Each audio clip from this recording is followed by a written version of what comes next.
لله نحمده ونستعينه ونستغفره ونعوذ بالله من شرور أنفسنا ومن سيئات أعمالنا. من يهده الله فلا مضل له ومن يضلل فلا هادي له.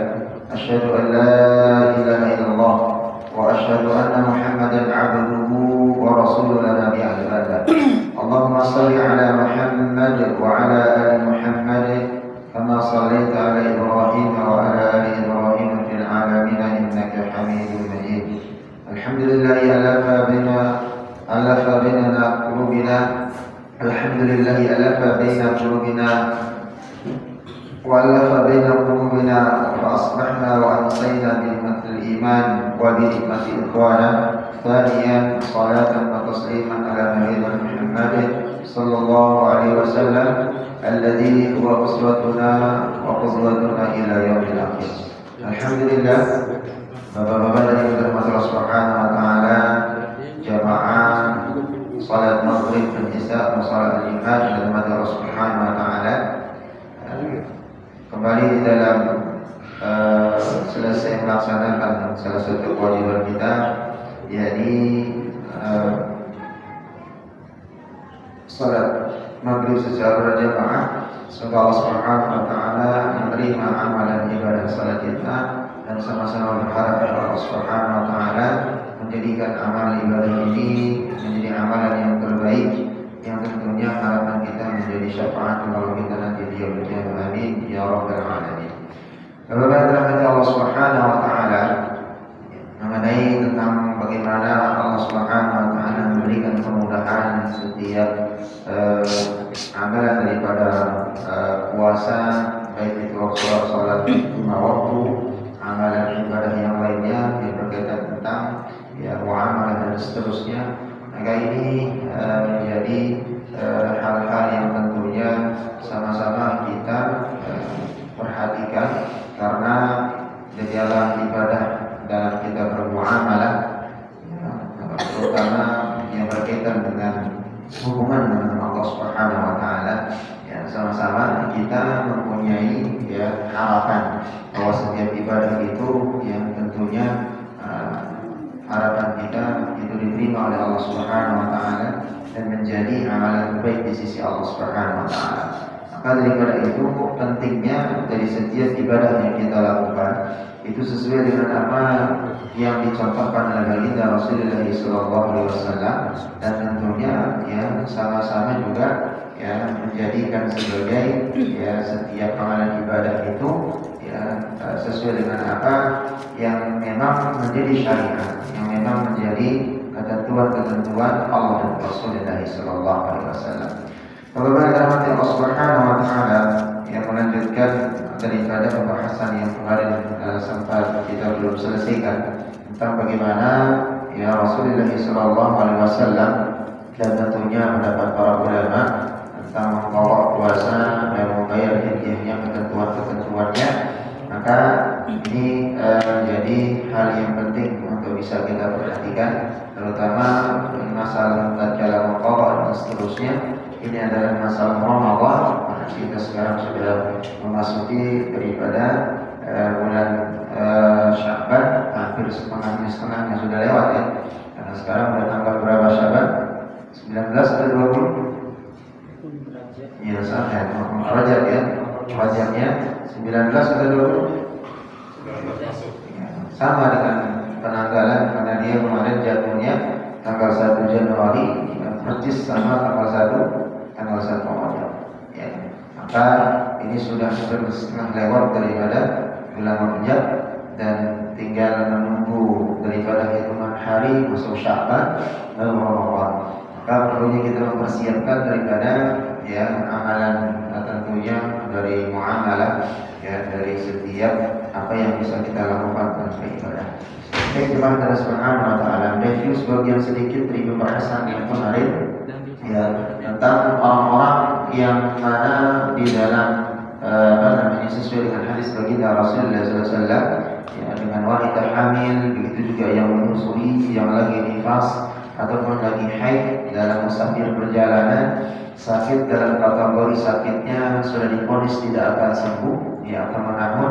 Termasuk juga di sana orang yang sudah ingatannya lupa, ya, yang sudah tua, yang pikun seperti itu. Lalu ada yang sakit, tapi sakitnya hanya sebatas dirasakan di bulan Ramadan saja, atau tatkala diwajibkan puasa. Maka di sini ada ketentuan-ketentuan yang mana yang wajib mengqadha dan membayar fidyah, atau ya dua-duanya juga bisa tidak dikenakan. Maka di sini menjadi pembahasan yang tentunya sangat perlu untuk bisa kita selesaikan, ya, supaya nanti di dalam pembahasan berikutnya ya bisa kita kembangkan dengan beberapa pendapat para ulama tentang bagaimana seorang wali, ya, atau seorang ahli waris dan ya, kewajibannya apakah dia mengganti, ya, daripada puasa orang yang meninggal, ya, itu bapaknya atau saudaranya, ya, apakah wajib dia mengganti puasanya atau cukup membayar fidyah atau keduanya, ya. Jadi tentunya ini yang menjadi pembahasan kita dan perlu kita tekankan untuk bisa menyelesaikannya. Maka di sini jamaah yang dirahmati Allah Subhanahu wa taala, mendapat kemarin para ulama Hanafiyah, ya, terutama di dalam pembahasan ini, innallaha azza wa jalla wada'a an 'amdan musafiri sawma wa syatrra as-salati wa an qubla wal murdi as-sawma. Sesungguhnya Allah Subhanahu wa taala memberi keringanan bagi musafir. Nah, tatkala sudah ada keringanan dari Allah Subhanahu wa taala, ya, maka ini tatkala seorang ada yang ngeyel dalam musafir, misalnya yang sampai menyebabkan berbahaya atau dia sakit menyebabkan dia misalnya berbahaya berpuasa, sedangkan di sana ada keringanan untuk tidak berpuasa, maka tetap dia berpuasa, maka hukumnya makruh, ya. Maka hukumnya dia makruh. Dan bahkan bisa lebih daripada makruh kalau sampai membahayakan nyawanya. Ya, maka Allah Subhanahu wa taala dalam surat An-Nisa, ya, memberikan penjelasan wala taqtulu anfusakum.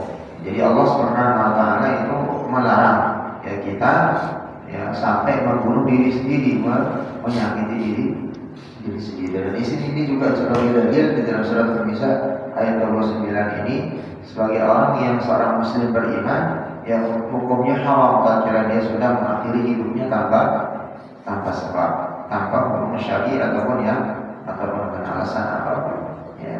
Karena nyawa yang diberikan Allah Subhanahu wa taala itu merupakan amanah, ya, merupakan amanah yang perlu sangat untuk dijaga. Maka ini yang menjadi keseriusan dan harus kita perhatikan. Lalu berikutnya jamaah dirahmati Allah Subhanahu wa taala, dalam hadis yang tadi kita sampaikan, ya, innallaha azza wa jalla wada'a 'alal musafirina shawban. Sesungguhnya Allah Subhanahu wa taala memberikan keringanan bagi musafir, orang yang berpergian untuk tidak berpuasa. Wasyatrra sholati wa an qubla wal murdi as-shawm.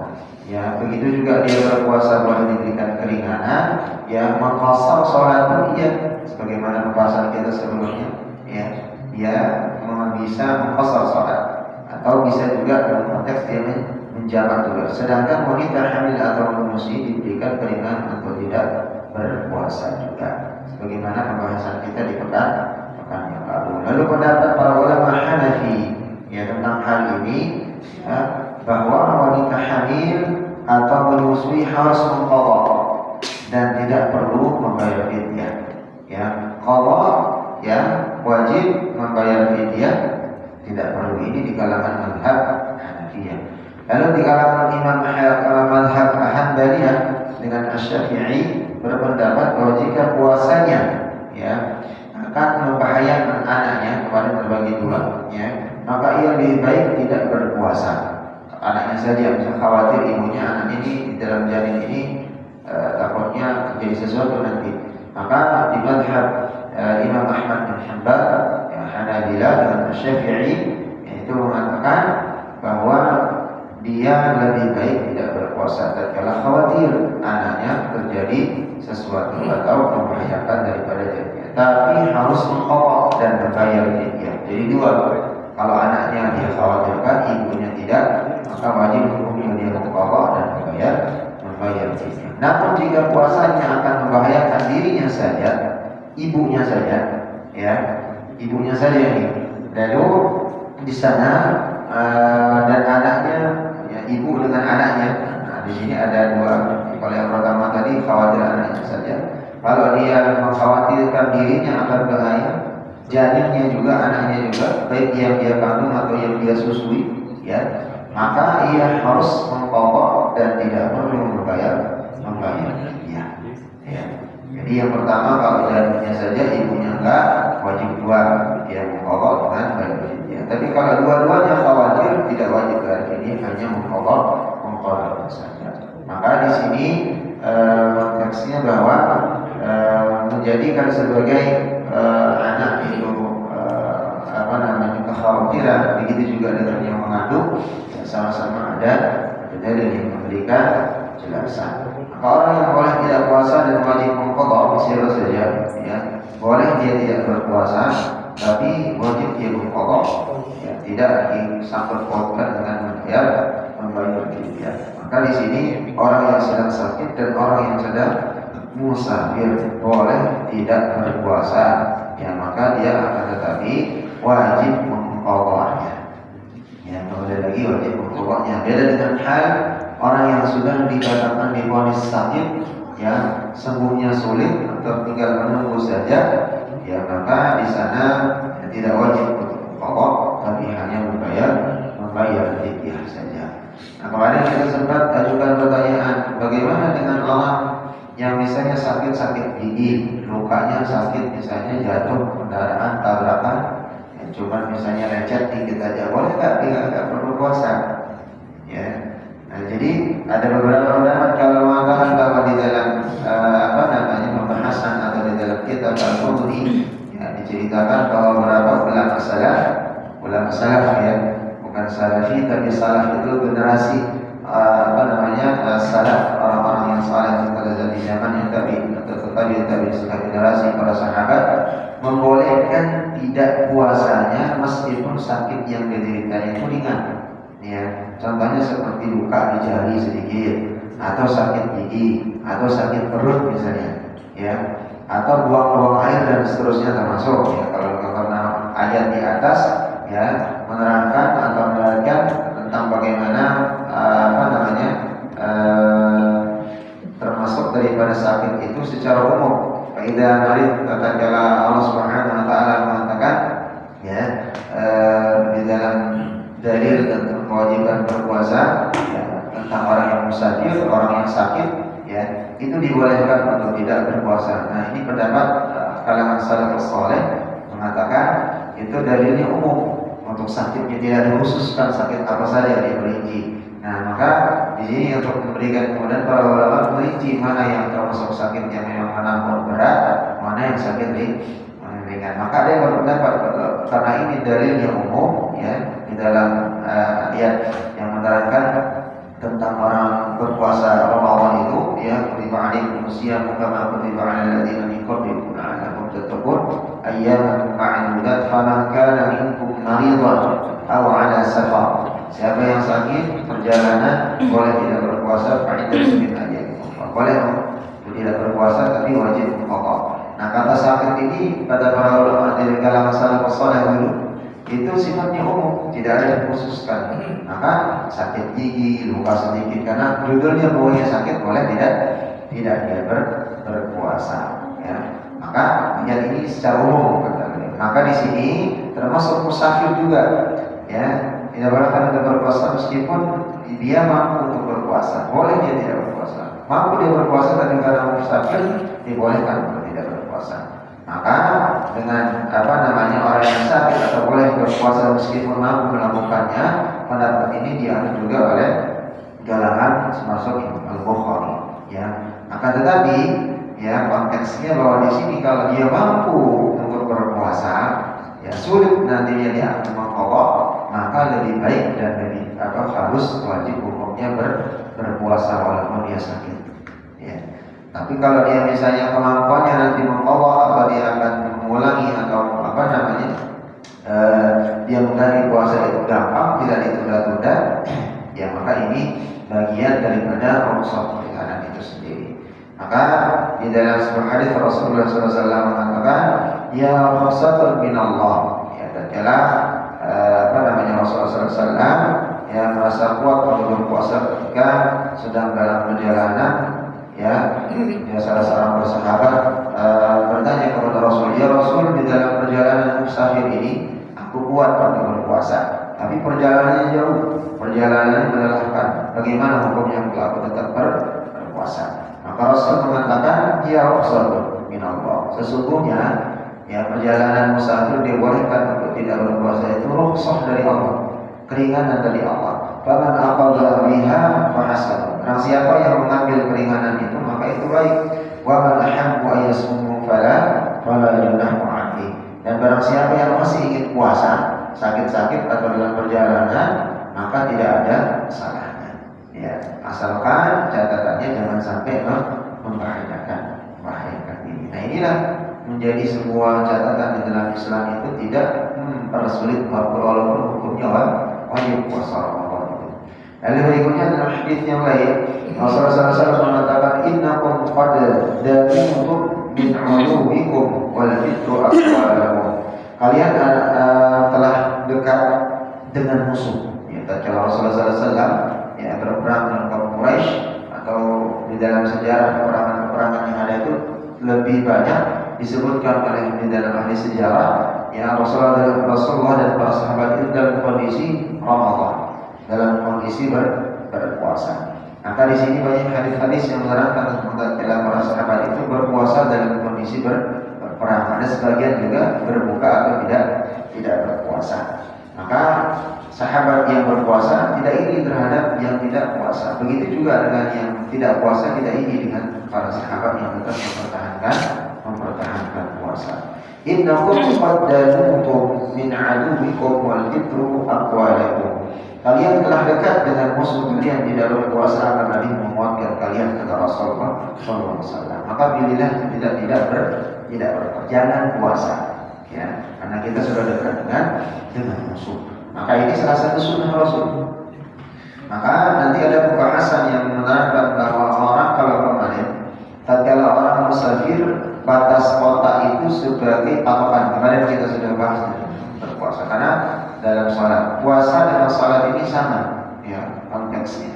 Ya, tatkala orang dibolehkan menjamak, ya, daripada sholat, dan begitu juga dengan menjamak sholatnya, batas kota dia sudah keluar dari kampungnya, ya, baru ada ketentuan dia boleh menjamak, ya. Lalu begitu juga dengan konteks mengqasar, ya, dengan batasan daripada jauh berapa dia perjalanan. Maka begitu dengan puasa ini sendiri, ternyata baru batas keluar kota, ataupun kita misalnya akan musafir keluar dari kota kita, ya, keluar daripada kampung halaman kita, dari tempat kita tinggal dan seterusnya, maka itu sebagai dalil, ya, untuk boleh kita sudah mulai membatalkan puasa, ya, membatalkan puasa. Ya, tatkala itu Rasulullah SAW tatkala Fathul Makkah, ya, tatkala beliau, ya, akan membebaskan atau membuka kota Makkah, ya, kemenangan atas kaum Quraisy, lalu Makkah akan dibebaskan dari berhala dan seterusnya. Rasulullah SAW dalam keadaan berpuasa. Begitu juga dengan para sahabat berpuasa. Tapi ketika akan masuk ke dalam gerbang Makkah, ya, ada salah seorang sahabat mengatakan, ya Rasul, ya, kaum muslimin sebagian ini sudah tidak kuat berpuasa. Lalu apa yang hendak engkau lakukan? Mereka menunggu apa yang Rasulullah SAW berbuat. Lalu Rasulullah SAW mengatakan, ambilkan aku satu gelas air. Lalu Rasulullah SAW minum, ya, membatalkan puasa. Ketika itu dalam sejarah Nabi dikatakan itu setelah salat asar, setelah menjelang salat asar. Maka para sahabat dan kaum muslimin sebagian mengikuti, dan sebagian lain tetap berpuasa. Apa kata Rasulullah SAW terhadap para kaum muslimin yang tetap berpuasa? Sesungguhnya ini adalah sunnahku dan yang tidak mengikuti pembangkang. Jadi yang dilihat adalah prioritas yang nanti sampai membahayakan kaum muslimin tatkala sudah tidak kuat tatkala akan masuk. Karena perjalanan jalan kaki naik onta dari Mekah sampai dengan Madinah, ya itu kurang lebih berapa ratus kilo? 400 sampai 500 sampai 300 kilo segitu. Ya, jadi itu jalan kaki atau naik onta. Ya kalau berkuda, ya bisa lebih cepat. Tapi kalau jalannya naik onta, Rasulullah SAW naik onta, otomatis jalannya pelan. Ya para sahabat juga mengikuti dengan jalan kaki. Nah kalau kita sekarang kira-kira jalan kaki olahraga 500, jangan 500 kilo. Ya 10 kilo saja udah mos-mosan. 10 kilo kali 100, ya sekali 50 kilo lagi masih jauh lagi 50 kilo. Ya, jadi luar biasa kekuatan daripada orang-orang Arab. Maka salah satu sebagaimana pernah kita sampaikan, kenapa Al-Quran itu gak diturunkan saja di Indonesia? Kenapa di kaum Arab? Kenapa enggak bangsa yang lain? Salah satu Allah memilihnya adalah kaum Arab itu termasuk orang yang kuat secara fisik. Lalu berikutnya hafalan kuat. Nah, mushaf yang sekarang, Quran yang sekarang kita pegang, kita punya mushaf bukan Quran. Kalau Quran itu sudah tidak ada. Ya.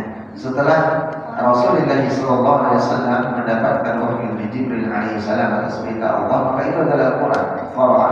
Jibril membaca, Rasul mendengarkan, diikuti, dihafalkan, itu Quran. Tapi kalau sepeninggalan Rasulullah SAW sudah wafat, maka dia diganti dengan tulisan dan ditukar menjadi mushaf, lembaran-lembaran. Maka yang kita pegang sekarang itu bukan Quran, bahasanya secara istilahan atau secara lughawiyah. Itu adalah mushaf namanya, lembaran-lembaran Quran atau lembaran-lembaran salinan daripada wahyu Allah Subhanahu wa taala dari kita Rasul. Quran itu sudah tertutup setelah Rasulullah SAW menyelesaikan misal. Maka Quran kan asal katanya qara'a, yaqra'u, baca. Ya, masahif, safhah. Itu artinya mushaf itu adalah masahif, ya lembaran. Maka di sini salah satu yang menjadi kenapa di bangsa Arab atau Arab dipilih oleh Allah Subhanahu wa taala itu hafalan kuat. Kalau sekarang di mushaf ini kan kita tinggal baca, ada harokatnya, ada titiknya, ada tanda waqaf, ada tanda ini, dan dulu tidak ada. Di zamannya Rasulullah SAW itu belum ada mushaf, belum ada Quran atau mushaf seperti kita sekarang, apalagi 30 juz, ya 1 juz dan berurutan saja itu belum ada, gitu ya. Dan bahkan itu tercecer, ada di lembah kurma, ada yang di Bangkok, ada yang di kulit unta, ada yang di kulit kambing. Ya, dan itu pun yang diabadikan ada tulis oleh salah satu sekretaris Rasulullah Zaid bin Thabit, Amr bin As dan yang lainnya. Nah itulah yang dikumpulkan di zaman Abu Bakar As-Siddiq. Kekhawatiran daripada Umar bin Khattab, ini banyak sahabat yang menghafal Quran, yang penghafal Quran yang sudah di kepalanya semua Quran, itu yang syahid. Takutnya nanti hadis perkataan Rasul, ketetapan itu bercampur dengan Quran, mulai dah khawatir. Maka di sana di zamannya Abu Bakar As-Siddiq, ya, itu adalah awal mulai diperintahkan untuk bisa memisahkan antara mana Quran dengan mana yang termasuk daripada hadis itu sendiri. Karena tantangan Abu Bakar itu ada dua di dalam sejarah. Pertama, memerangi nabi-nabi palsu. Setelah peninggalan Rasul itu banyak yang mengaku sebagai nabi, ya, sebagai utusan. Lalu yang kedua, orang yang membangkang membayar zakat. Ya. Lalu berikutnya di zaman Umar bin Khattab itu perluasan wilayah, perpolitikan wilayah, terus membangun daripada ketatanegaraan dan seterusnya. Lalu di zamannya Utsman bin Affan, nah di sini kita mengenal proses Utsmani mulai langsung di zamannya Utsman bin Affan, singkat daripada sirahnya itu mengumpulkan kembali, ambil mushaf mushaf inti yang dulu yang disimpan di rumahnya rumahnya Aisyah, ya di zamannya Abu Bakar As-Siddiq, yang lembaran-lembaran yang dikumpulkan dari batu dan seterusnya dicocokkanlah dengan bacaan Amr bin As. dengan sahabat yang lain mendengarkan. Lalu berikutnya Zaid bin Sabit yang menulis terus sampai seterusnya, dan itu yang disebar. Karena kenapa? Di zaman Utsman bin Affan sudah mulai perpecahan di antara umat gara-gara perbedaan cara membaca. Ya, di Mesir beda, di Iran beda, di Irak dan di Palestina beda, di Saudi sebagian negara-negara bukan negara ya, kalau dulu bukan negara karena di kesatuan Jaziratul Arab itu berbeda. Khawatir akan terjadi perpecahan lagi di tengah umat, maka disinilah yang di zaman Utsman bin Affan disatukan mushaf menjadi satu. Ya, dikenal dengan Rasul Utsmani, ya, yakni Quran atau mushaf yang disatukan di zamannya Khalifah Utsman bin Affan, dan langsung disuruh utusan daripada Khalifah ketika itu untuk mengirimkan mushaf ini sebagai rujukan. Ya, tidak boleh ada lagi cara membaca atau mushaf-mushaf yang lain yang beredar. Mushaf-mushaf yang lain kata Utsman bakar. Ya, langsung dikumpulkan semua, dibakar dan disatukan semua kembali. Ya, jadi satu mushaf, satu bacaan sesuai dengan riwayatan dari para sahabat dan Rasulullah SAW. Maka di sini jemaah dirahmati Allah Subhanahu wa taala, yang perlu kita mengambil pembelajarannya bahwa ternyata setiap daripada ada rukhsah, ada keringanan yang diberikan Allah Subhanahu wa taala dan Rasulullah SAW, maka itu menjadikan sunnah. Ya, suatu ketika salah seorang sahabat dia akan pergi musafir. Lalu seketika itu juga yang lain mempersiapkan makanan bekal. Belum keluar dari negerinya, belum keluar dari batas kota, langsung dia sedang puasa, sedang Ramadan, sedang saum Ramadan. Ya, di atas kapal ternyata belum keluar dari batas negeri, dia sudah manggil salah seorang sahabat, sini, katanya, langsung disediakan. Kita makan, kita makan, bukannya kita puasa. Kita belum keluar dari negeri. Apakah kamu tidak mencintai sunnah baginda Rasulullah SAW? Kalau mencintai, ayo makan. Nah, sampai seperti itu ada keinginan untuk bisa membatalkan puasa. Tapi kalau kita misalnya sekarang ini itu di zaman yang musuh, naik kapal, berbulan, onta, jalan kaki. Nah, kalau sekarang naik pesawat, ruang tunggunya check-in AC, ruang tunggunya apalagi AC. Naik pesawat 2 jam, ya kalau misalnya dari sini ke Medan aman 2 jam. Tapi kalau sudah keluar negeri gitu kan, maka itu lebih baik tidak berpuasa atau dibatalkan. Tapi sekedar misalnya mau jalan-jalan misalnya Ramadan masuk kelompok 1 jam 45, nunggu di bandara 30 menit misalnya atau 1 jam, tapi ruangan AC, ya aman, masih 3 jam lah gitu, 4 jam. Konteksnya, kecuali kalau terik panas, tapi kalau udah lemes banget gitu kan, sempoyongan, maka harus juga dibatalkan karena termasuk dalam konteks dia musafir seperti itu. Baik, kita lanjutkan. Lalu berikutnya hadis Rasulullah SAW mengatakan, innakum musabbihuna aduwikum wal fitru aqwana lakum fa'aftiru. Besok pagi kalian akan berhadapan dengan musuh. Ini salah satu hadis menerangkan kemudahan atau rukhsah dari Allah Subhanahu wa taala tentang puasa. Ya, besok pagi kita akan berhadapan dengan musuh, kata Rasulullah SAW. Waqtiru, maka tidak berpuasa lebih menguatkan kalian. Ya, tidak berpuasa lebih menguatkan kalian. Aqwa lakum aftiru, maka itu janganlah berpuasa, kata Rasulullah SAW. Maka ini ada rukhsah. Begitu juga dengan orang yang sakit, sebagaimana yang kita jelaskan di pekan yang lalu. Ya, orang yang sakit lalu dia misalnya sampai meninggal, ya bagaimana, apakah dia wajib mengqadha dan seterusnya dari ini. Nah, ini konteksnya ada sebagian daripada hadis Rasulullah SAW menyampaikan, dan begitu juga dalam riwayat yang lain pendapat Imam Asy-Syafi'i, barang siapa yang meninggal dunia namun masih memiliki utang puasa, dia misalnya selesai Ramadan sakit nih, ya, atau tidak ada umur, atau dia belum kesempatan, ya, selesai misalnya Ramadan, dia misalnya dalam perjalanan tidak berpuasa, ya, atau dia misalnya kerjanya berat, sedang sakit, dia tidak puasa. Nah, ternyata masuk tahun depan menuju Ramadan, misalnya antara bulan Syawal sampai dengan bulan Sya'ban, dia belum sempat untuk mengganti puasanya, mengqadha. Ya, ternyata meninggal dulu. Misalnya ada saudara kita di bulan tahun kemarin tidak berpuasa, ya, dia tidak mengqadha puasa, misalnya, nah ini ada ketentuannya. Apakah ada udzur misalnya menyebabkan dia tidak mengqadhanya, atau mungkin lalai dia tidak mengqadhanya nanti saja, itu beda. Ya. Maka di sini apa ketentuannya? Maka orang yang meninggal dunia namun masih memiliki hutang puasa, maka puasa dia qadha oleh ahlinya. Oleh ahlinya. Ahli siapa? Ahli waris.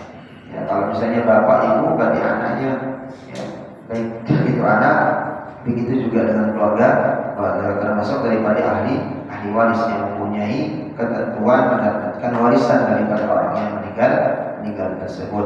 Maka ini pendapat yang dianut oleh sebagian para ulama, termasuk daripada Imam Asy-Syafi'i di mazhab ya Hanbaliyah. Ya, pendapat ini juga dipertegas dan dipilih oleh Imam An-Nawawi, ya, pada berdalil dalam hadis Aisyah radhiyallahu anha, "Man mata wa 'alaihi siyamun shawaba 'anhu waliyu." Barang siapa yang meninggal dalam keadaan masih memiliki kewajiban hutang untuk membayar puasa, maka ahli warisnya yang nanti akan mempuasakannya atau mengganti puasanya. Tapi hadis ini ya tidak serta-merta juga dikontekskan. Para ulama juga ada yang mengatakan dari hadis Ibnu Abbas berkata, "Ja'a rajulun ila Nabi." Seorang laki-laki datang kepada baginda Rasulullah sallallahu alaihi wasallam. Ja'a rajulun ila Nabi sallallahu alaihi wasallam, faqala, dia berkata, "Ya Rasul, inna ummi mat." Sesungguhnya ibuku telah meninggal wafat. Wa 'alaiha shawmu syahr. Dan dia mempunyai tanggungan atau hutang puasa 1 bulan penuh. Ya. Apa beliau laki-laki mengatakan apa aqdihi anha, apakah dari ketinggalan puasa ibuku ini ya dia memiliki hutang 1 bulan penuh puasa, apakah aku harus mempuasakannya atau mengganti puasanya sendiri? Faqala na'am, kata Rasul, iya. Qala qadairullahi haqqu an yuqda. Maka Rasul mengatakan, iya, hutang pada Allah lebih pantas kau tunaikan. Nah, ini 2 dalil daripada mengganti puasa orang yang meninggal atau mempunyai hutang puasa. Akan tetapi di sini ada rinciannya yang perlu kita perhatikan. Hadis yang pertama dari Aisyah radhiyallahu anha membicarakan tentang puasa secara umum. Sedangkan hadis Ibnu Abbas bicarakan tentang puasa nazar. Jadi ada 2. Aisyah ini menyampaikan hadis Rasulullah SAW itu tentang puasa secara umum, baik itu puasa nazar, puasa Ramadan dan seterusnya. Akan tetapi kalau hadis yang kedua, seorang laki-laki yang mendatangi Rasulullah ini, karena ibunya pernah bernazar akan berpuasa dan seterusnya, nanti akan digantikan oleh anaknya dan seterusnya, atau puasa nazarnya sendiri atau 1 bulan itu.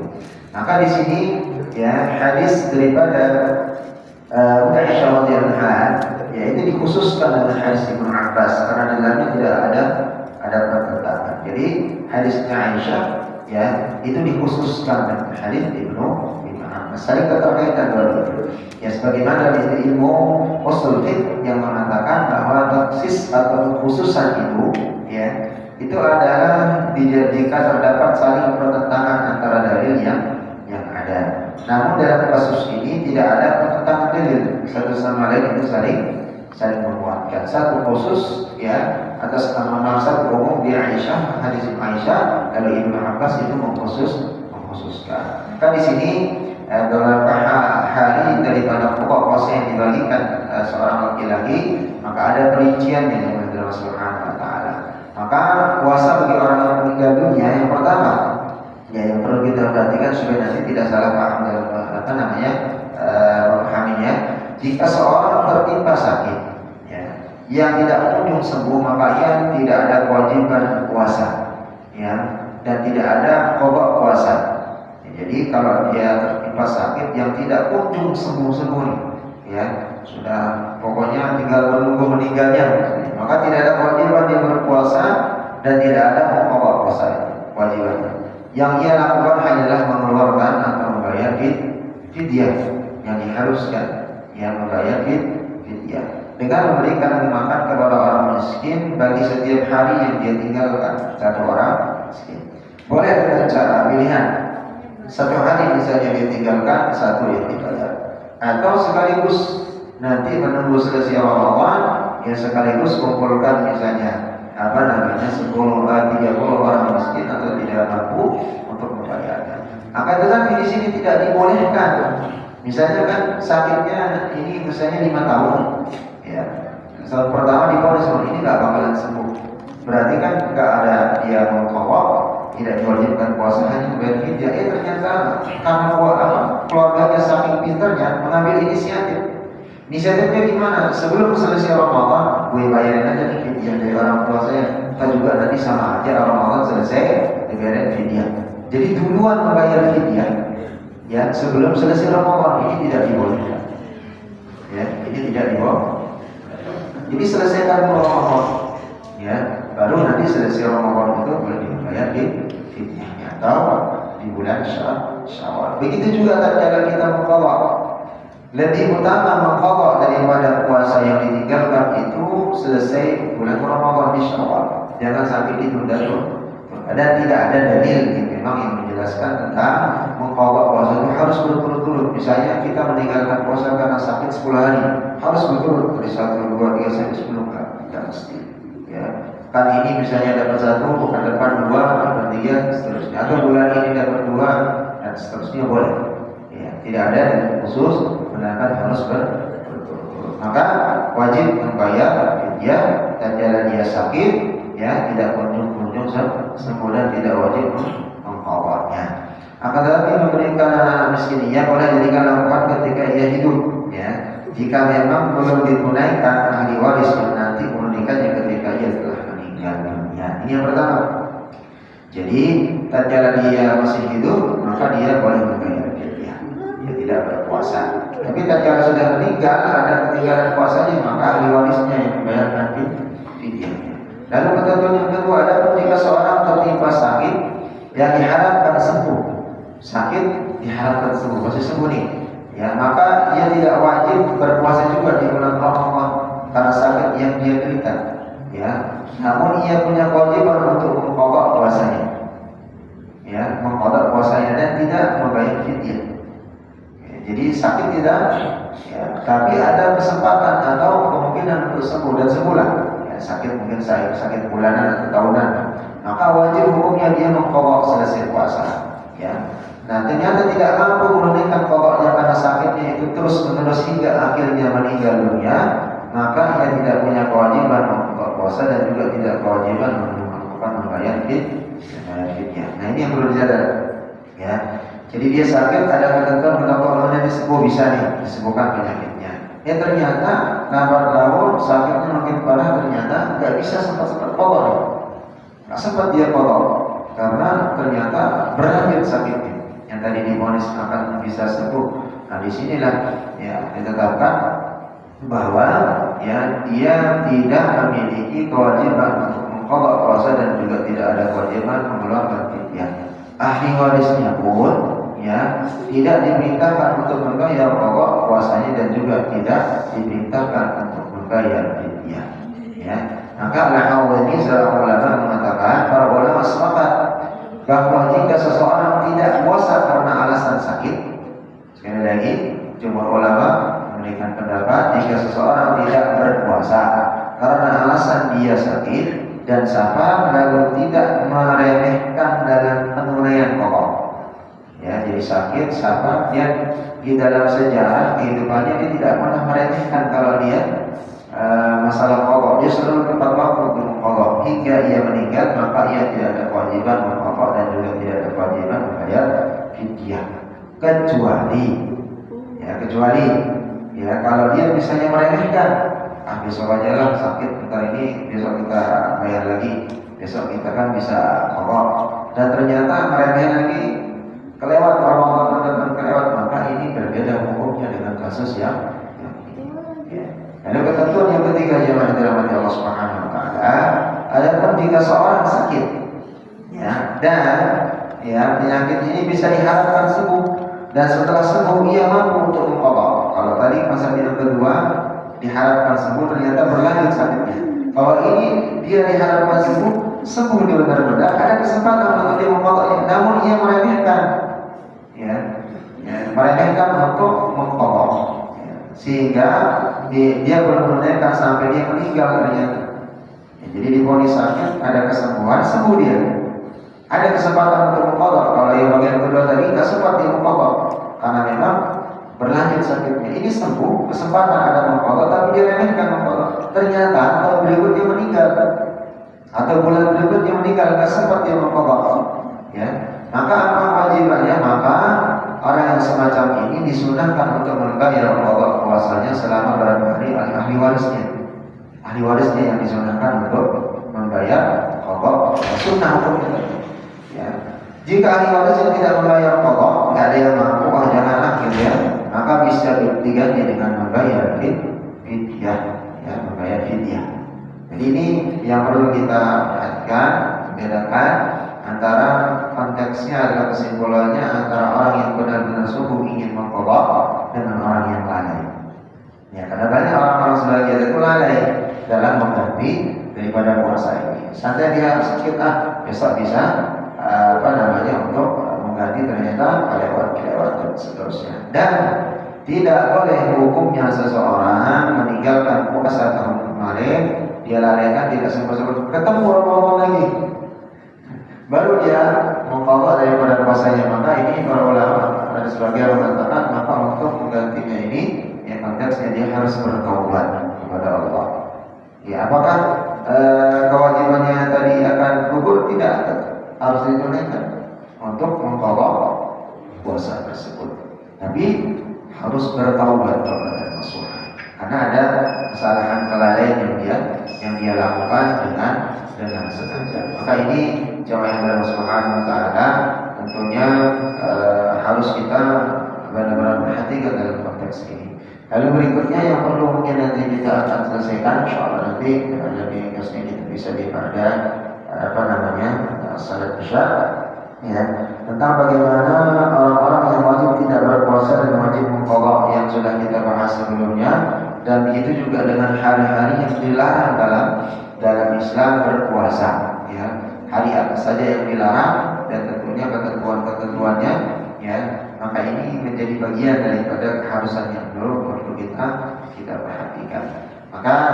mengqadha, ya, bagi orang yang meninggal, ya, itu bagian daripada keharusan, maka ahli waris pun menjadi mendapatkan bagian daripada kewajiban untuk dia membayar. Maka tadi kesimpulannya adalah jika orang yang meninggal dunia menunda tentang puasanya karena uzur, maka ia tidak wajib mengganti puasa. Ada uzur, jadi sakit lagi dan seterusnya. Jika orang yang meninggal dunia uzurnya hilang dan masih memiliki kesempatan untuk mengqadha puasa, maka puasanya dibayarkan dan memberi makan kepada miskin atau membayar fidyah. Ya, jika orang yang meninggal dunia tidak memiliki harta, maka ahli warisnya diperintahkan mengqadha puasa atau membayar fidyah. Kalau tidak punya harta, maka ahli waris yang menggantikan bisa bayar fidyah nih, ya, karena dia miskin, maka ahli waris cukup berpuasa. Ya, dua tadi yang harus diperhatikan, dibedakan. Mana orang yang divonis sakitnya misalnya akan sembuh, ya, tapi ternyata berlanjut sakitnya sampai dia meninggal, maka tidak wajib mengqadha dan fidyah.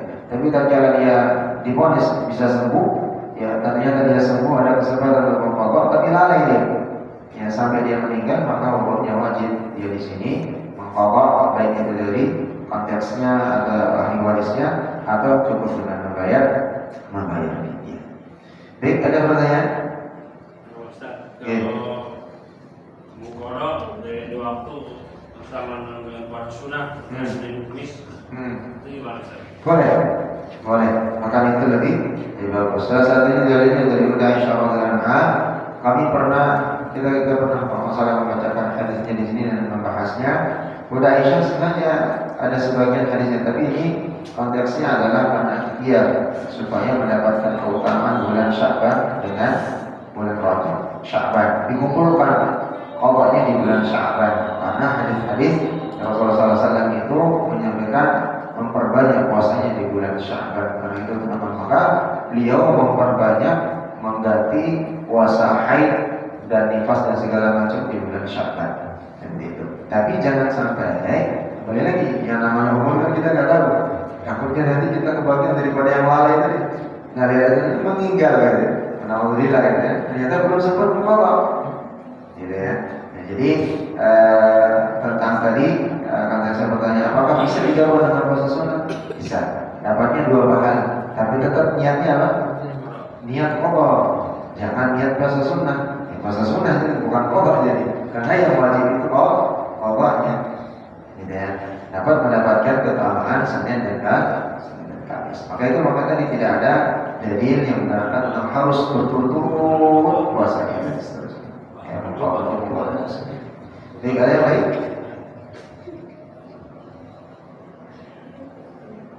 Cukup?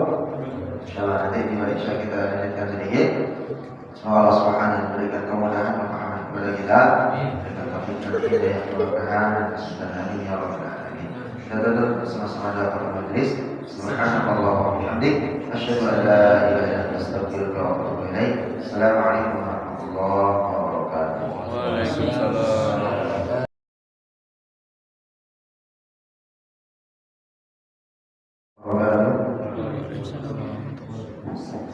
Kepada Allah Subhanahu wa taala, alhamdulillah telah melaksanakan salat maghrib dan isya secara berjamaah. Semoga Allah Subhanahu wa taala menjadikan amal kita diterima di sisi Allah Subhanahu wa taala dan sama-sama berharap menjadi amal yang terbaik di sisi Allah Subhanahu wa taala ya rabbal alamin. Dan kita lanjutkan sedikit ya di dalam penjelasan daripada ya shaum Ramadan tentang qadha ya atau qadha daripada puasa Ramadan yang tertinggal bagi orang yang sakit, ya, ibu yang melahirkan, menyusui atau orang yang meninggal. Lalu berikutnya yang perlu kita perhatikan, ada amalan-amalan yang bisa merusak daripada ya nilai pahala puasa kita. Jadi amalan-amalan yang bisa merusak ya, atau 5 kurang lebihnya, atau nanti bisa kontekskan ada beberapa tambahan daripada amalan yang bisa merusak bulan Ramadan itu sendiri. Dan ini banyak di tengah kalangan masyarakat kita yang terutama terkadang tidak menyadari hal ini. Yang pertama, melaksanakan shaum Ramadan ya, dan begitu juga dengan amalan-amalan yang lainnya, baik puasa, sholat, ya, zakat, haji dan seterusnya, ya, rukun iman yang 5 itu. Dan begitu juga dengan amalan-amalan yang berkenaan dengan ibadah kepada Allah itu tanpa ada ilmu. Karena Ibnu Qayyim al-Jauzi mengatakan annal 'amila bila ilmin fasairi bila dalil. Orang yang beramal tanpa ilmu bagaikan orang yang berjalan tanpa ada penuntun. Ya. Jadi annal 'amila bila ilmin fasairi bila dalil wa ma'lumun anna 'aqala mithli hadha aqrabu min salamatihi. Ya. Lalu sudah dimaklumi bahwa orang yang rusak karena berjalan atau dia tidak ada penuntut jalannya pasti akan tersesat. Ya, mencari jalan yang lain, sama seperti kita misalnya nggak tahu jalan, mengandalkan Google Map, Google ternyata ke tengah kampung, ke bukit-bukit, ya disuruh belok kanan ternyata jurang gitu ya, disuruh lurus ternyata dapur orang dan seterusnya. Jadi ada penuntun yang jelas, maka dia akan rusak karena berjalan tanpa penuntun tadi akan mendapatkan kesulitan. Wa inna qadira salamatuhu in ittafaqa nadi bahwa ghairu mahmudin bal madhmumun indal muqali. Maka dia akan mendapatkan kesulitan dan sulit bisa selamat. Taulah ia bisa selamat, namun itu jarang. Ya, menurut orang yang berakal, yaitu tetap dipuji bukan dapat selamat. Maka Syekhul Islam Ibnu Taimiyah juga mengatakan, ya, rahimahullah, man faraqad dalilu dhalla sabili. Siapa yang terpisah dari penuntunan atau dari penuntunan jalan, maka tentu ia bisa tersesat. Wala dalila bima jaa bihi Rasul. Ya, tidak ada penuntun yang lebih baik ya adalah selain daripada tuntunan mengikuti ajaran baginda Rasulullah sallallahu alaihi wasallam. Jadi puasa Ramadan juga harus ada ilmunya, ya.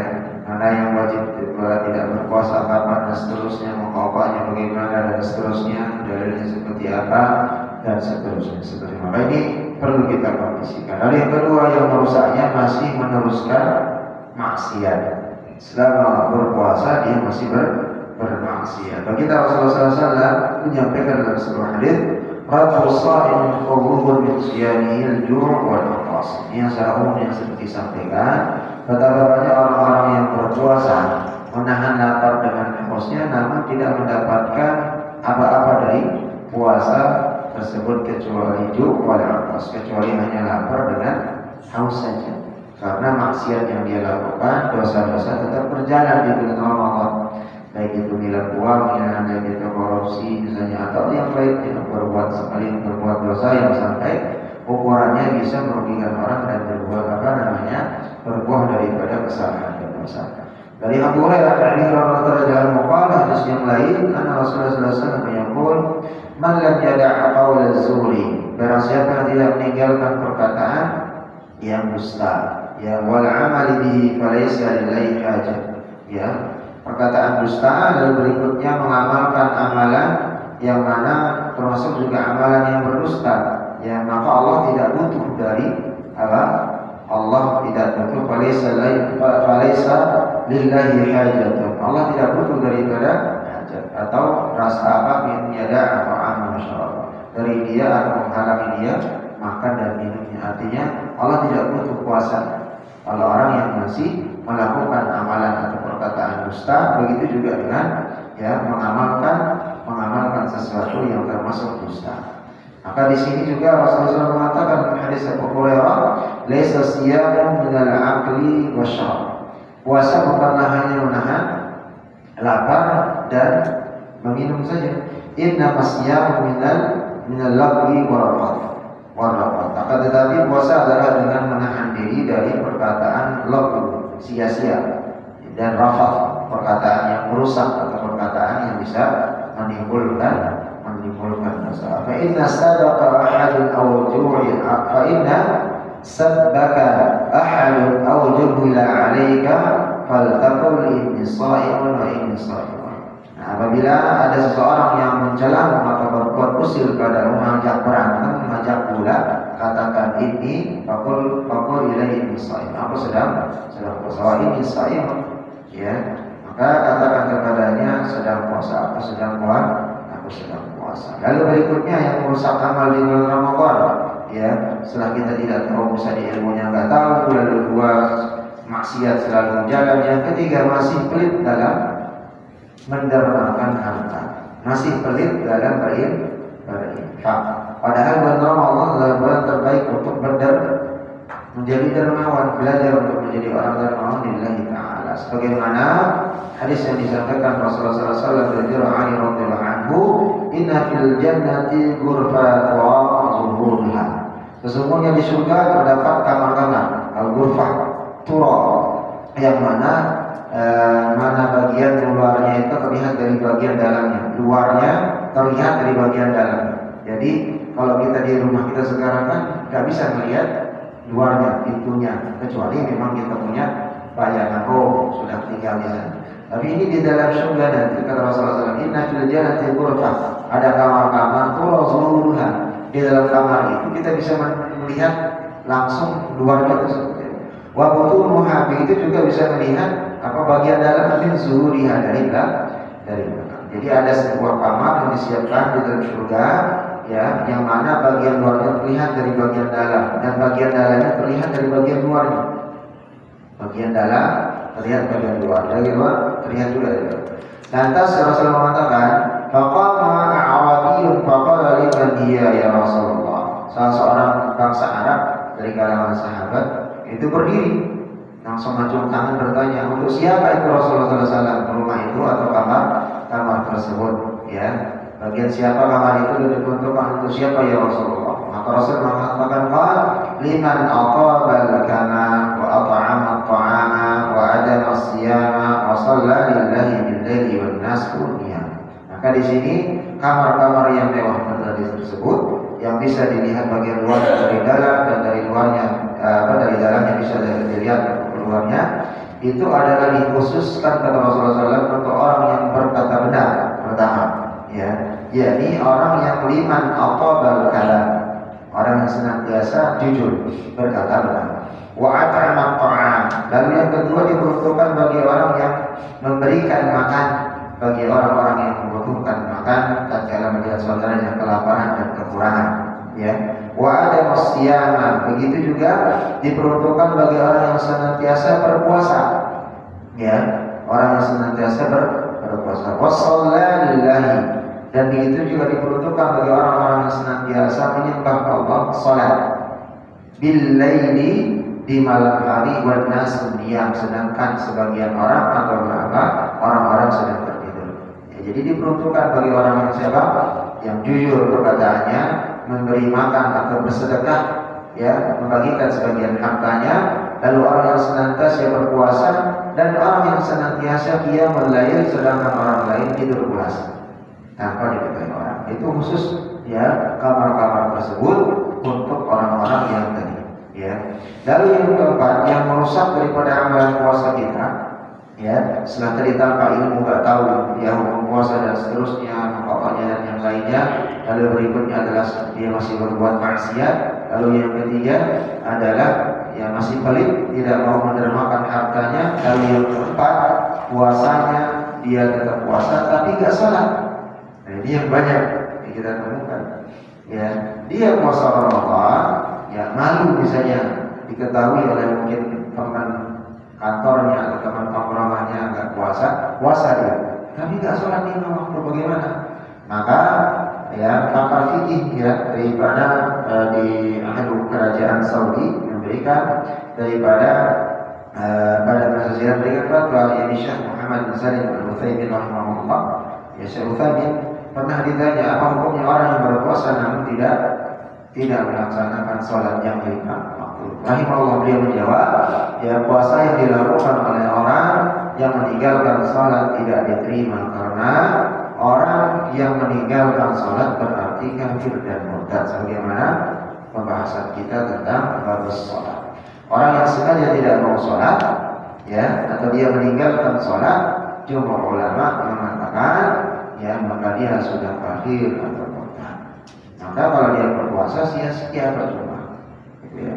Maka di sini dalil yang meninggalkan salat termasuk rukun kekafiran, firman Allah Subhanahu wa taala surat At-Taubah, a'udzubillahi minasyaitonir rajim, fa in tabu wa aqamus shalah wa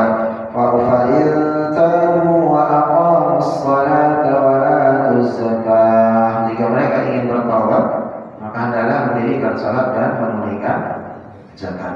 Wa ikhwanukum fid din, maka mereka itulah orang yang bertaubat, mendirikan salat, membayar zakat, ya, maka itu adalah ikhwanukum fid din, saudara kalian seiman dan agama. Wa nufassilu ayati liqaumin ya'lamun, ya, maka dan kami menjelaskan ayat-ayat kami kepada kaum-kaum yang mengetahui. Maka alasan ini Rasulullah SAW juga mengatakan, bainar rajuli wa bainash syirki fal kufri tarkus shalah. Ya, pembatas dalam hadis Imam Muslim, ya, bainar rajuli, pembatas seseorang, ya, dengan wa bainash syirki, dengan kesyirikan, ya. Jadi pembatas orang muslim, orang yang beriman kepada Allah, dengan orang yang syirik atau mensekutukan Allah, yaitu seperti wal kufri wa tarkus shalah. Jadi perbedaan atau batas antara orang muslim dengan orang yang syirik dengan orang yang kufur atau kafir, yakni orang yang tarkus shalah, orang yang meninggalkan salat. Jadi yang membedakan orang iman, orang kita ini, orang-orang beriman, orang muslim ini dengan orang yang syirik, mensekutukan Allah, yang tidak menyembah Allah, dan orang yang kafir yang tidak mengakui Allah dan Rasulullah SAW, yakni adalah orang yang meninggalkan salat.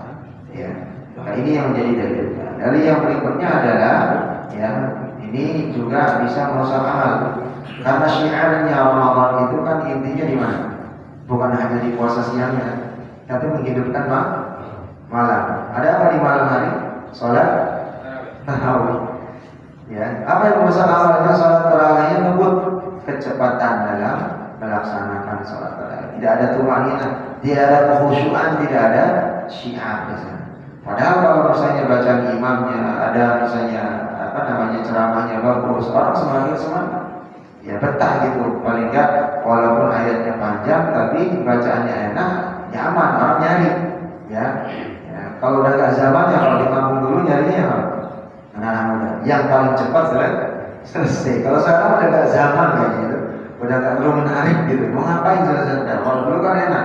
Langsung kumpul, bawa petasan, bawa kembang api, perang-perangan, macam-macam caranya kan, sambil ini saling geng-gengan dan seterusnya. Mungkin di kampung-kampung masih ada seperti itu.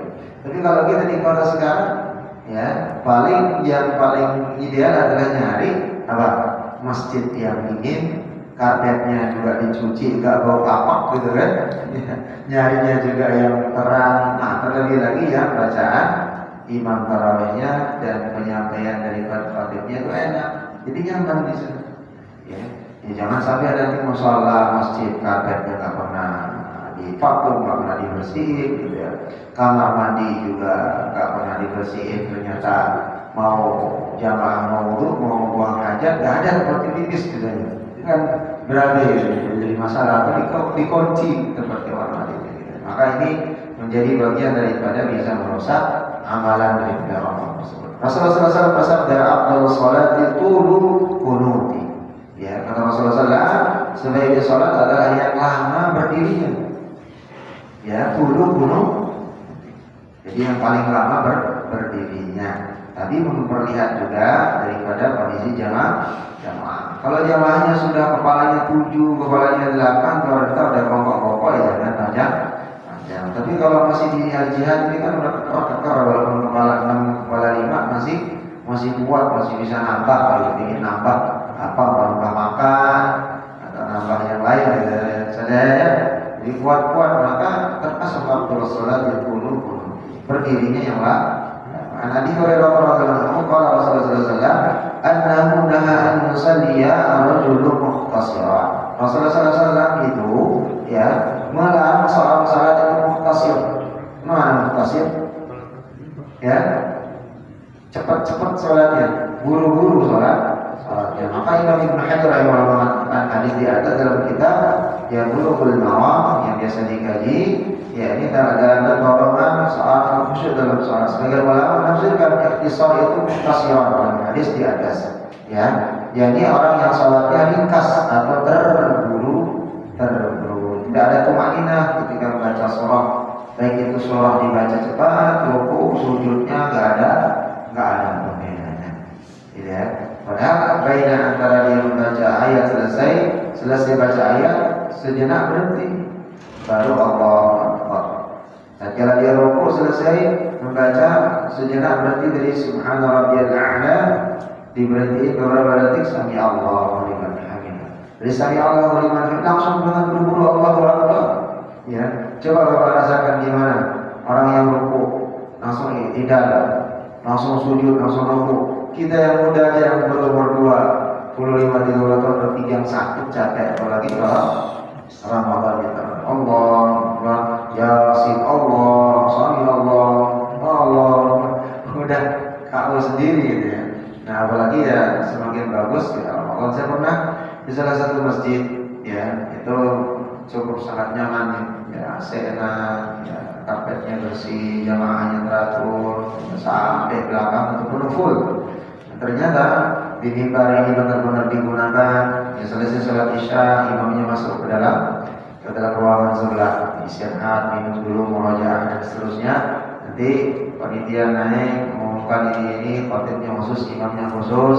Selesai itu keluar dari dari mimbar ruangan air mineral ukuran 330 mili.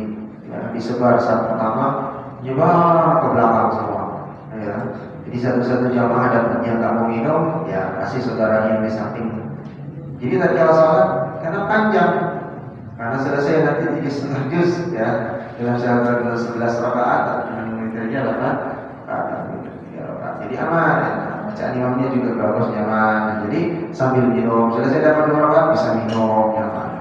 Jadi kalau nanti jamaah berhaus ya apalagi mohon maaf imamnya disuruh nggak dikasih air depannya.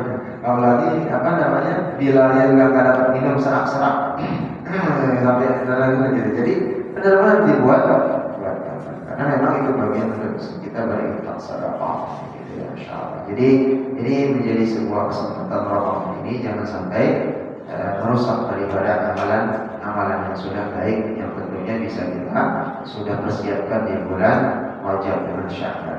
Wallahu a'lam. Jadi kadang kita ya kan sebelum kita lanjut ke atas yang lebih dahulu. Kayaknya perlu dipilih Ustaz. Iya. Perlu dijabarkan definisi itu makna itu seperti apa biar orang Baik, ada yang lain? Jawabannya sih. Tunjuk waktu kita juga kan kelebihan 2 menit ya. Apakah itu juga Waktu sholat. Ya, apakah pada saat kita puasa apakah itu juga akan membatalkan puasa kita? Apa yang baca contohnya? Bukanya. Bukannya Kedua buka. aja ya kalau artinya pas puasa sementara orang belum aja kita Kita ada kelebihan kedua. 2 menit. Kita yang kelebihan azannya ngeliat waktu atau orangnya kekurangan? Kita yang kelebihan. Kecepatan. Cepat lebih seorang maju. Jadi kalau misalnya sementara orang belum ajar kita sudah ajar 2 menit. Kalau 2 menit duluan, apakah itu tidak membatalkan puasa orang lain atau kita? Baik, kita tampil dulu ya tentang definisi tumakninah. Jadi tumakninah itu adalah tidak keterburu-buruan di dalam sholat, memperhatikan ruku tatkala dia takbiratul ihram Allahu Akbar praktiknya. Jadi benar-benar dirasakan. Kan ada dua.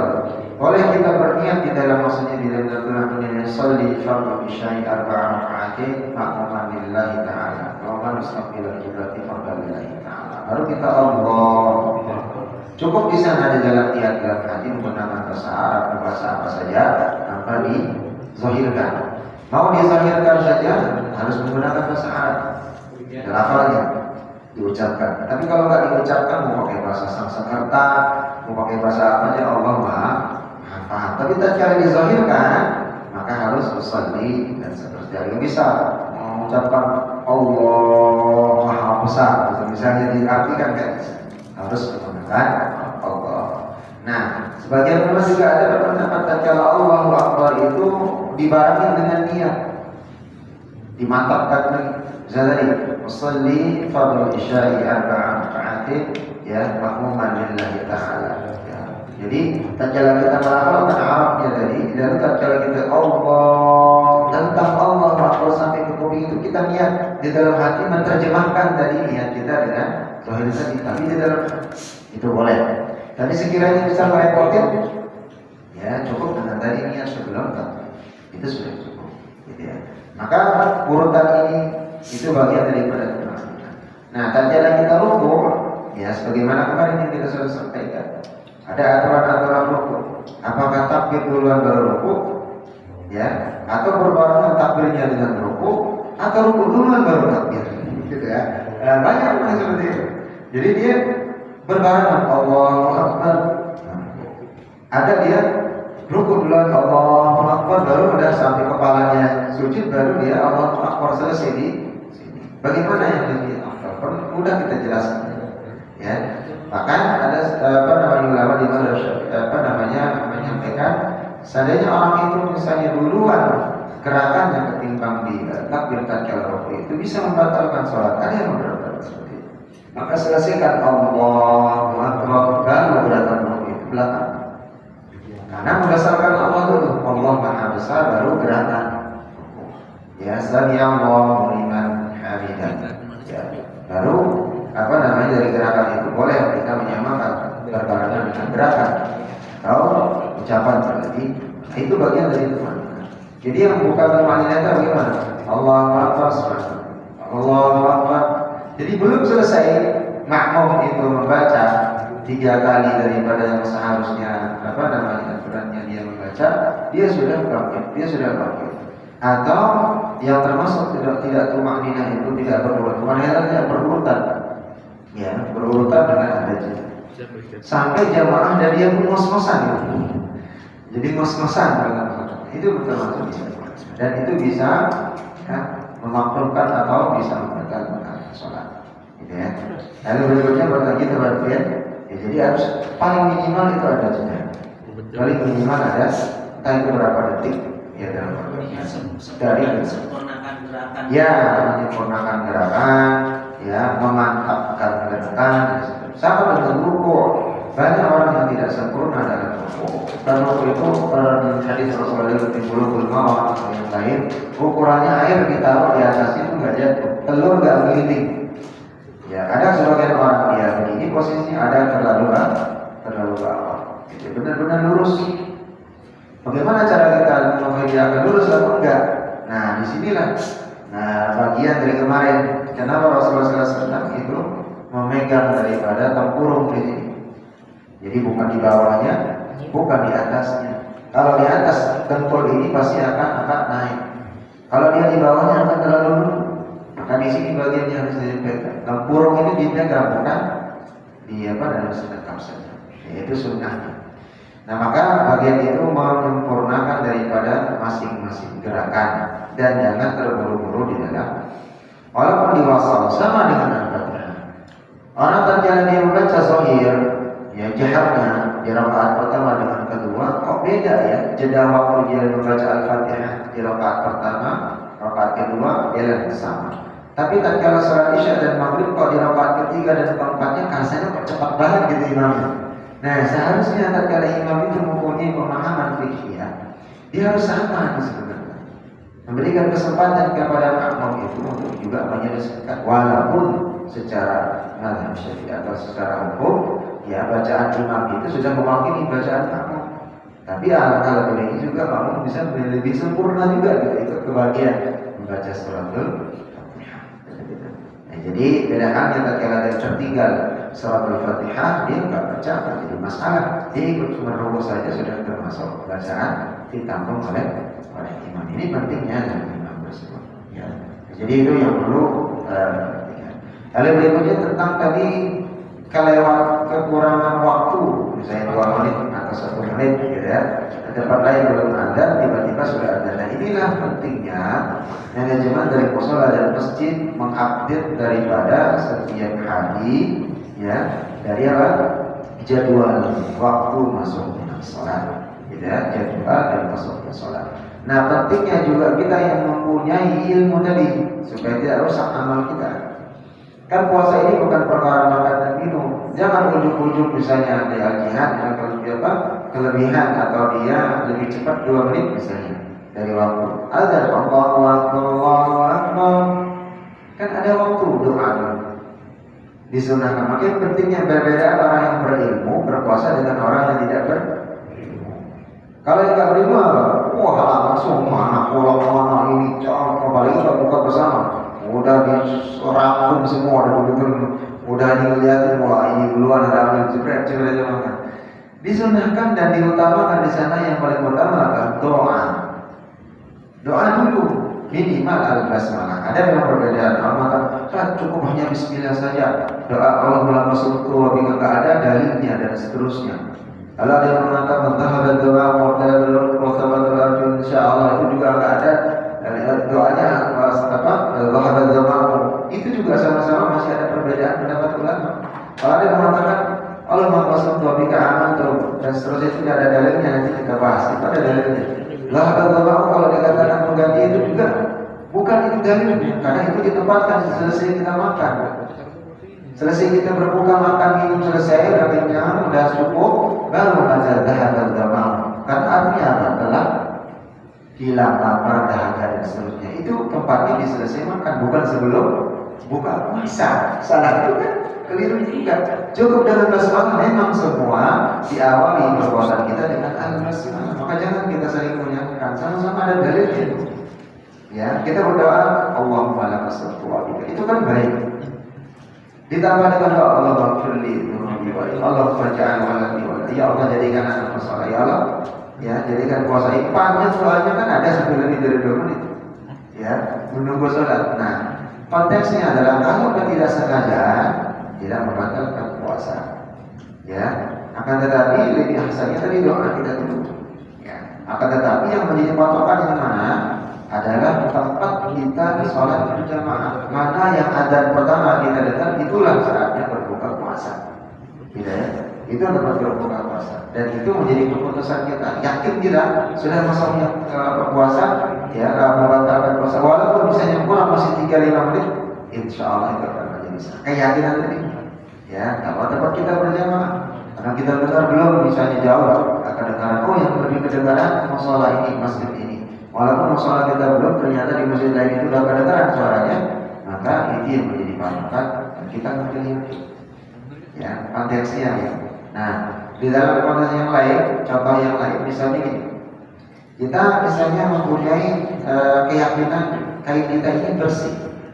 Ya, pembahasan kita pernah itu juga tentang tahor sebelum tentang sholat.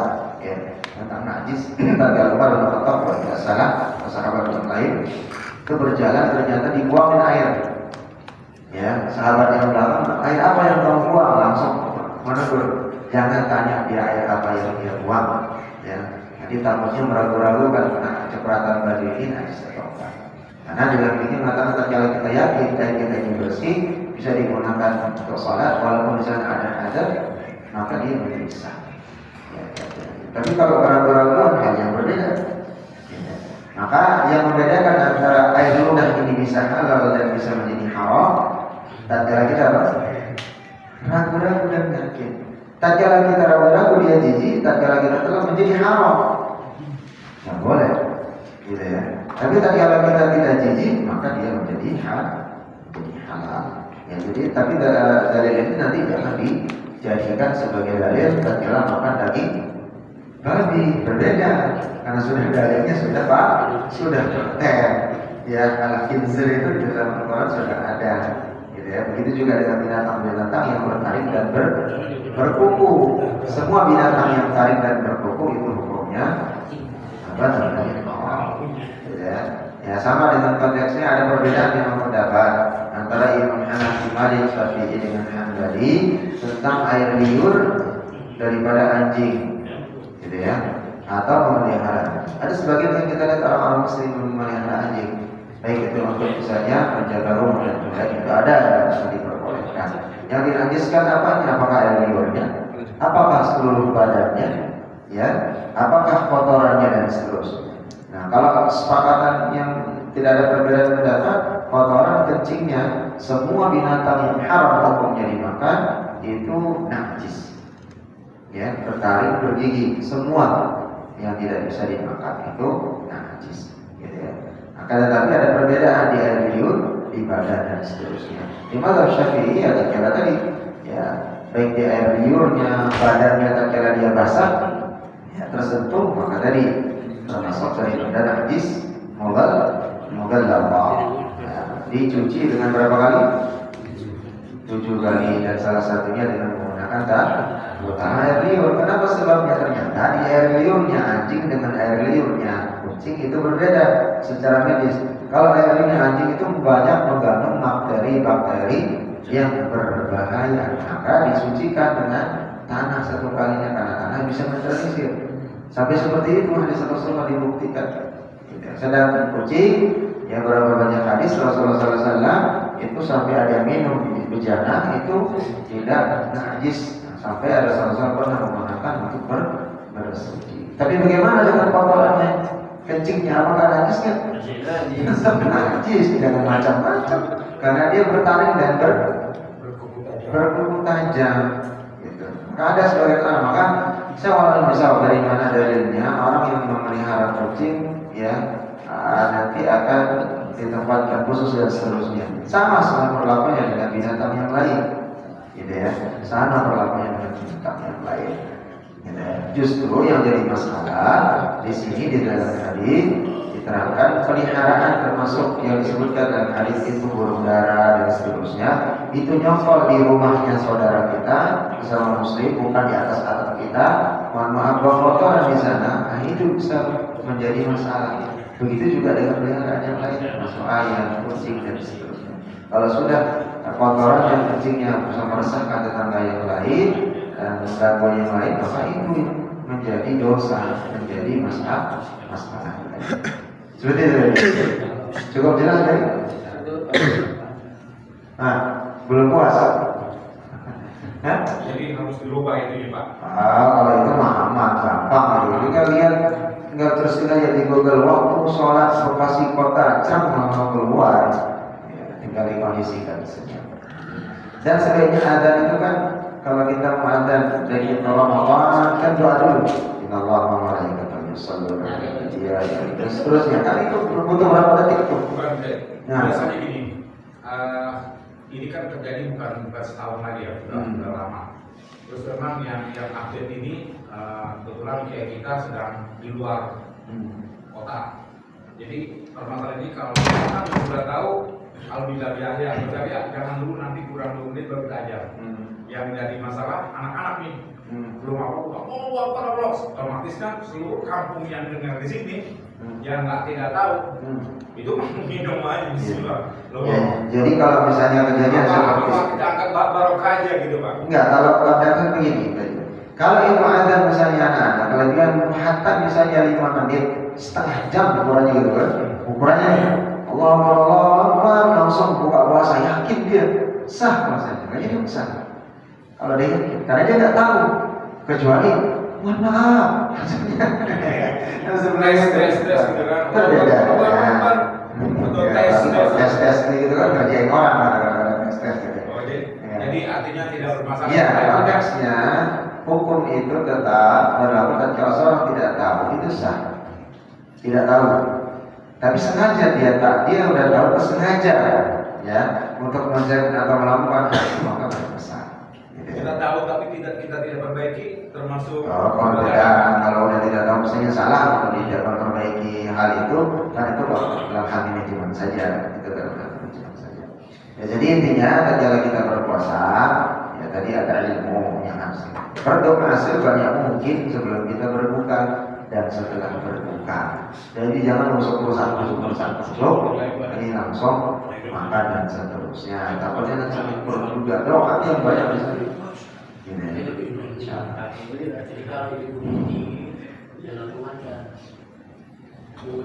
Kalau nggak puasa masalah. Ngobrol.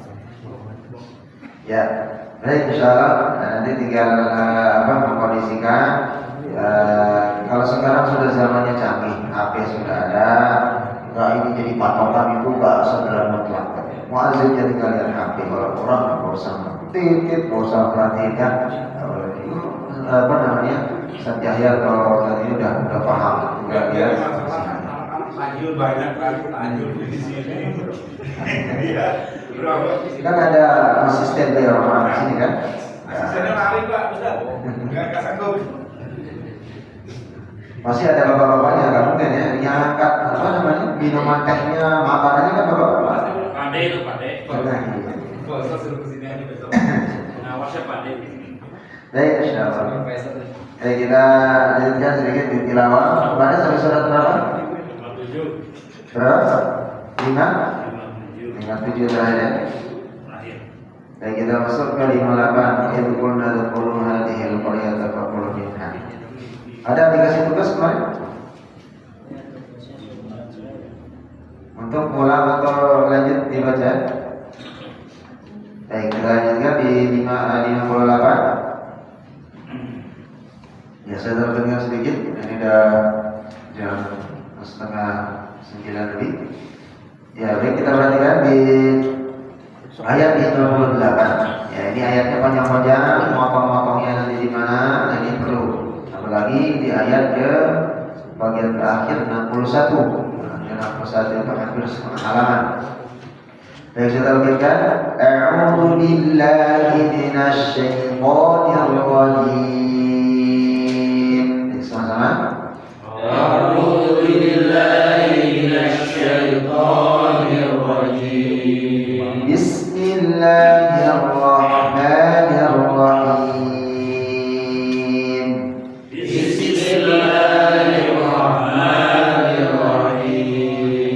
Catatannya masih ingat di gunnah musyaddadah min musyaddadah itfa'il dhab ditahan. Wa idh qulna dkhulu hadhihi al-qaryata fakulu minha haitsu syi'tum رغدا وإذ قلنا ادخلوا هذه القرية فاخرجوا منها حيث شئتم رغدا. Baik, kalau dari sini mulainya dari mana? Mau langsung lanjut? Wadkhulul baba sujada wa qulu hiqqatan naghfir lakum. Nah, ini dipotong jadi 3 sah. Kalau orang yang napasnya udah gak kuat, misalnya dia pengek atau yang lain, contoh wa idh qulna dkhulu hadhil qaryata fakulu minha haitsu syi'tum ragada wadkhulul baba sujada wa qulu hiqqatun naghfir lakum khatayakum. Ada rukhsah keringanan. Tapi kalau bapak-bapak sampai di sini ya nggak pantas lah, ya. Mulainya dari mana? Dari dulu, ya. Fakulu minha haitsu syi'tum ragadan wadkhulul baba. Nah di sini baru nanti wakafnya di sujada. Ya, mulai dari wadkhul. Ya, saya contohkan. Fakulu minha haitsu syi'tum ragadan wadkhulul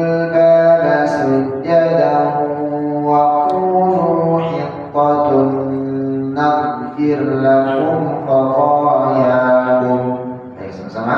1, 2, 3. Fakulu minha haitsu syi'tum ragadan wadkhulul baba sujadan wa qulu hiqqatun naghfir lakum khatayakum. Tunggal semua nih. Gak nyampe napasnya? Nyampe? Enggak. Nah, wakafnya di sujada kalau gitu, ya, dari 40 minha. Wakafnya di sujada. Sama-sama. 1 dari 40, 2, 3. Fakulu minha haitsu syi'tum ragadan wadkhulul baba sujada wadkhulul baba sujadan naghfir lakum khatayakum. Diulang wadkhulul baba sujadan wa qulu hiqqatun naghfir lakum khatayakum. Ya, ingat pesan saya tadi, gunnah musyaddada, idgham, ikhfa, ditahan. Ada berapa tuh pakai ditahan sini? Hiqqatun sama 2 harakat. Wadkhulul baba sujjadan wa qulu hiqqatun naghfir lakum khatayakum. Sama-sama.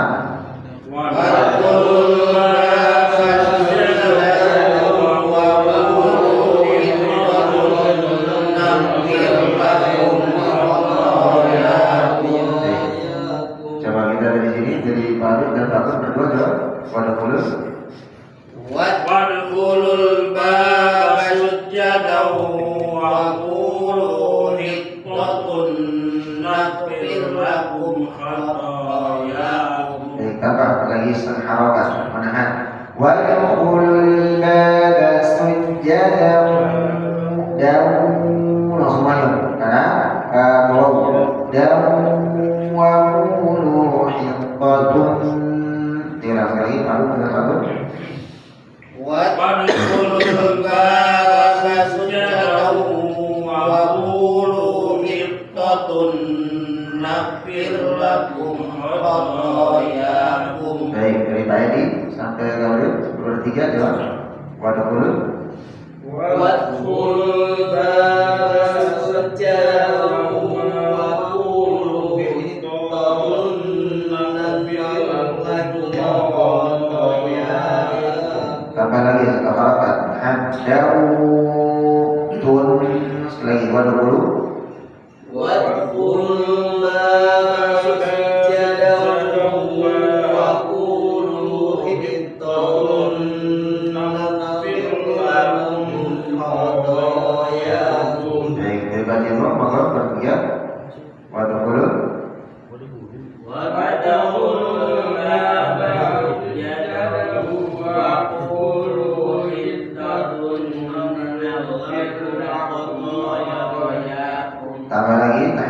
sujadan wa qulu hiqqatun. Tahan lagi. Sekali lagi wadkhulu. Wadkhulul baba sujadan wa qulu hiqqatun lakum khasyakum. Baik, pokok dari Mas Abdul Majid. Wadkhulu 1 2 3. Wadkhulul baba sujadan wa qulu hittatun naghfir lakum khatayakum.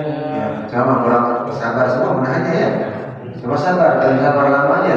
Wadkhulul baba sujadan wa qulu hiqqatun naghfir lakum khatayakum. Coba sama-sama. 1 2 3.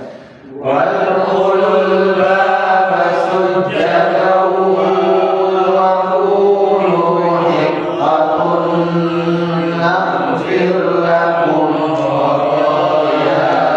Wasanazidul muhsinin.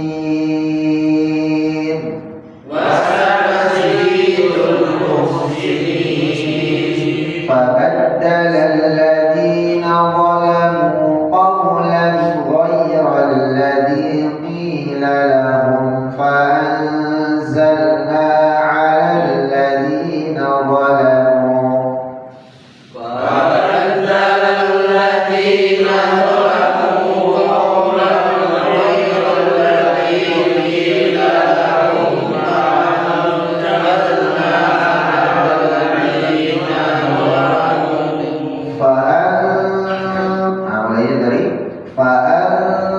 فأنزلنا على الذين ظلموا رجزا من السماء بما كانوا يفسقون. فأنزلنا على الذين ظلموا رجزا من السماء بما كانوا يفسقون. Masih belum rapi menahannya dari fa'anzalna dengan rijzan. Nah, buat apa ditahan? Fa'anzalna 'alal ladzina zalamu rijzan minas samaa'i bima kanu yafsukun. Coba.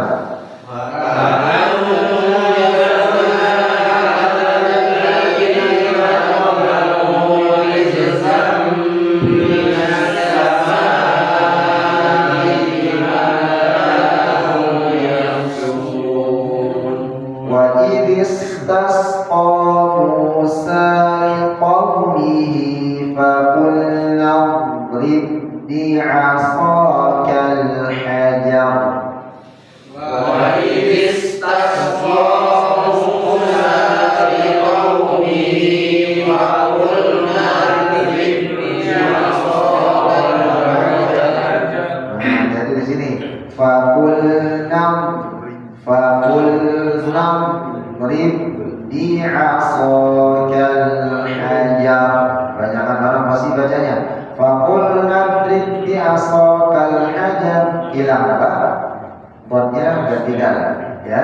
Faqulna rib bi tasydid ba. Ba-nya ada 3 tuh.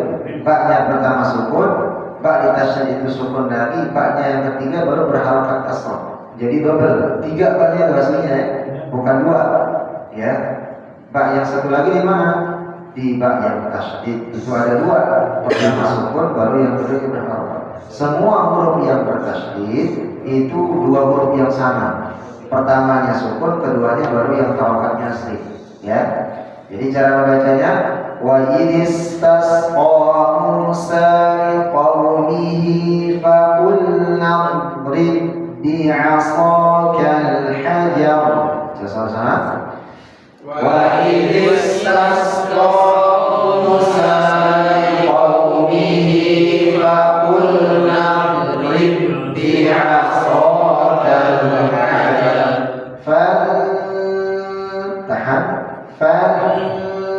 فانفجرت منه اثنتا عشرة عينا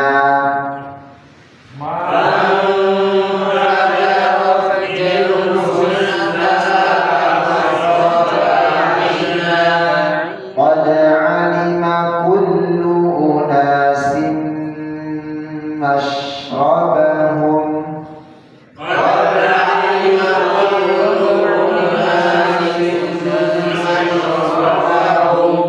ditahan berapa depan? Mim tasydidnya ditahan. Qad alima kullu unasin mashrabahum. Coba ulang.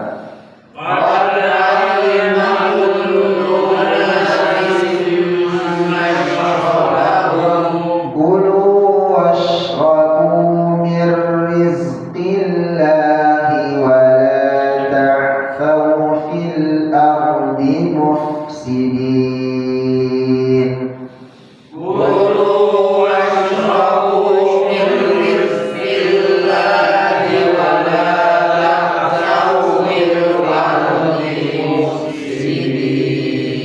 Wa idh qultum ya Musa lan nasbira ala ta'amin wahidin fad'u lana rabbak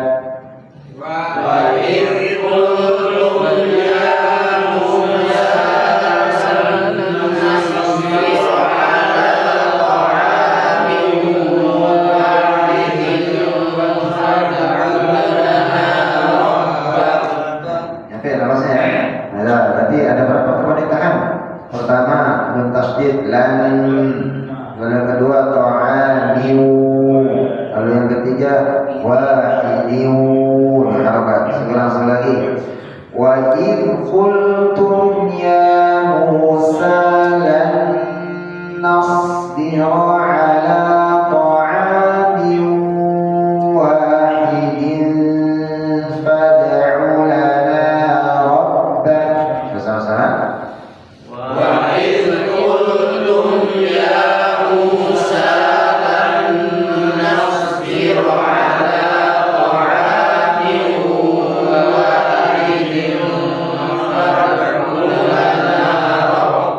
Nah, sudah mulai rapi nih. Ini perlu pemanasan ya. Kalau awal-awal belajar kayak ini ya.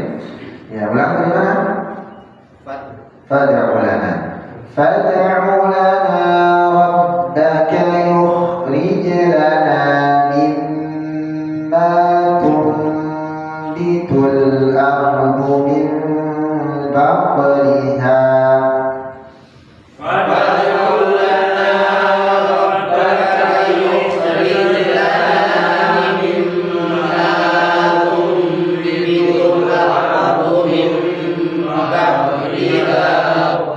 Nah, di sini banyak pemerintahan tanda iklan dengan mim tasdid ya. Mulainya dari mana? Langsung boleh atau dari mimma tunbitul ardu ya. Jadi di sana yukhrij lana mimma tunbitul ardu min baqliha wa qithatiha ya. Kalau di asal langsung boleh. Wa qithaiha wa fumiha wa adasiha wa basaliha. Sama-sama. Wa qithaiha wa fumiha wa adasiha wa basaliha. Qala atastabdiluna alladhi huwa adna billadhi huwa khair.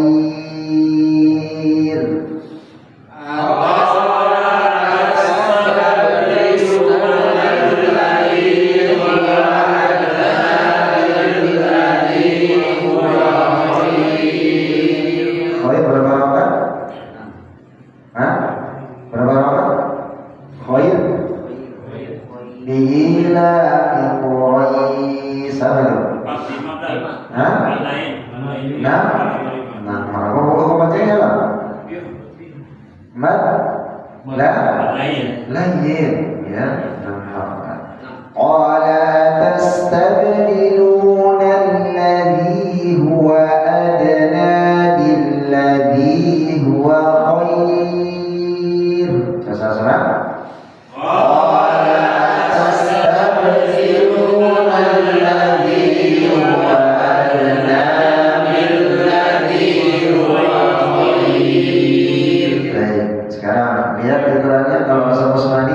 itu bacanya ahbitu, uhbitu atau ihbitu? Hah? Ya, kalau Qurannya nggak Rasul Usmani pasti ada harokatnya. Ya, yang asli Rasul Usmani nggak ada harokat di alif.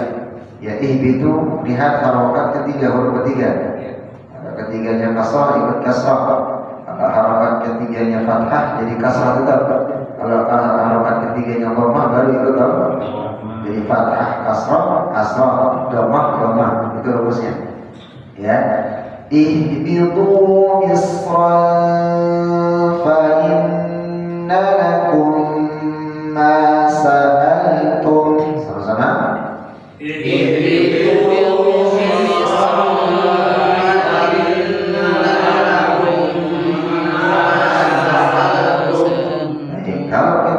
kalau kita sambung boleh menyambung dari kalimat qala tastabdiluna alladhi huwa adna billadhi huwa khairu.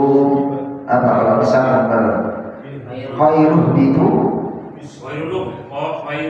khairuh bitu khairunah bitu khairunih bitu.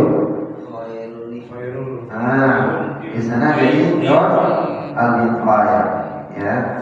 Nah di sana tambahan non. Ya, kalau disambung untuk cari aman ya diwakaf saja. Ya, diulang ihbitu sekarang sama 1, 2, 3. Ihbitu misran fa innakum ma sa'altum wa uribat alaihimudz dhillatu wal maskanatu wa ba'u bi ghadabin min Allah.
Lihat di depan ya tasydid ada ya kecil.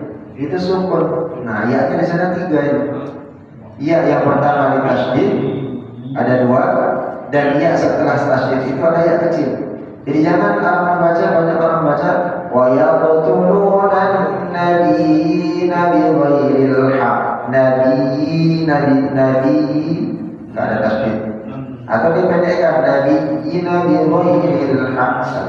Ya, wa yaqtuluna nabiyina bi ghairil haqq. Coba. Wa yaqtuluna nabiyina bi ghairil haqq. Dan termengkolakkan di huruf tasydid di akhir ayat itu juga banyak orang keliru. Pasti banyak baca al-haqq. Kalau al-haqq berarti nggak ada tasydid. Ya, kalau dia tasydid harusnya al-haqq. Jadi masuk dulu baru pelan-pelan. Bukan al-haqq. Beda. Qul a'udzu bi rabbil falaq. Karena itu nggak ada tasydid.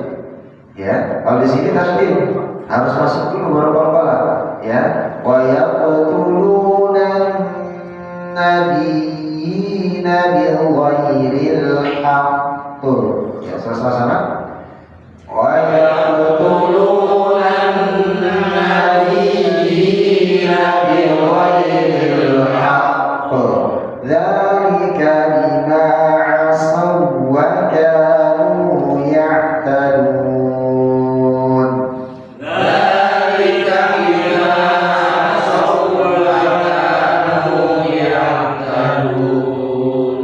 Insyaallah kalau tidak ada halangan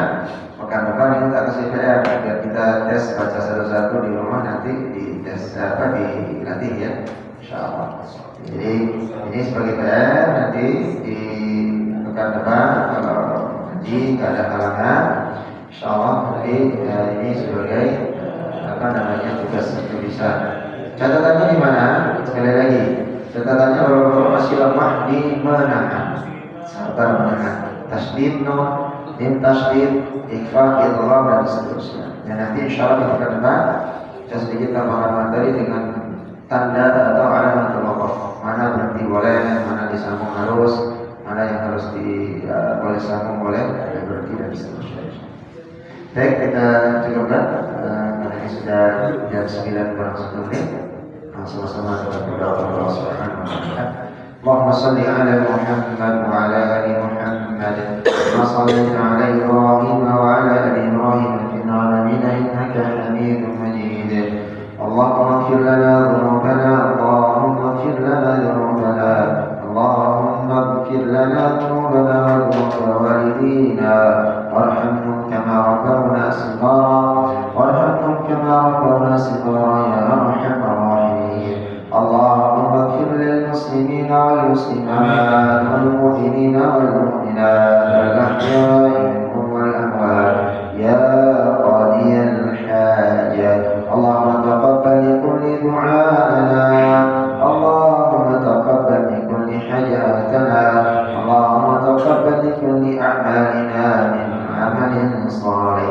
Allahumma taqabbal tilawatana min tilawatil Qur'an. Allahumma ij'al lana wa ahlana wa awladana min ahlil Qur'an ya arhamar rahimin.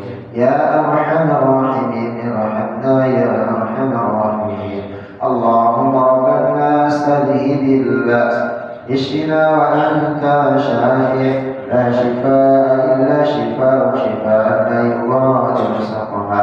يا حي يا قيوم برحمتك نستغيث، برحمتك نستغيث. أصلح لنا شأننا كله ولا تكلنا إلى نفسنا طرفة عين. يا مقلب القلوب ثبت قلوبنا على دينك، ثبت قلوبنا على طاعتك. ربنا ظلمنا أنفسنا وإن لم تغفر لنا وترحمنا لنكونن من الخاسرين. ربنا آتنا في الدنيا حسنة وفي الآخرة حسنة وقنا عذاب النار والحمد لله رب العالمين.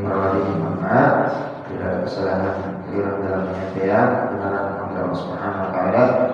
Wassalamualaikum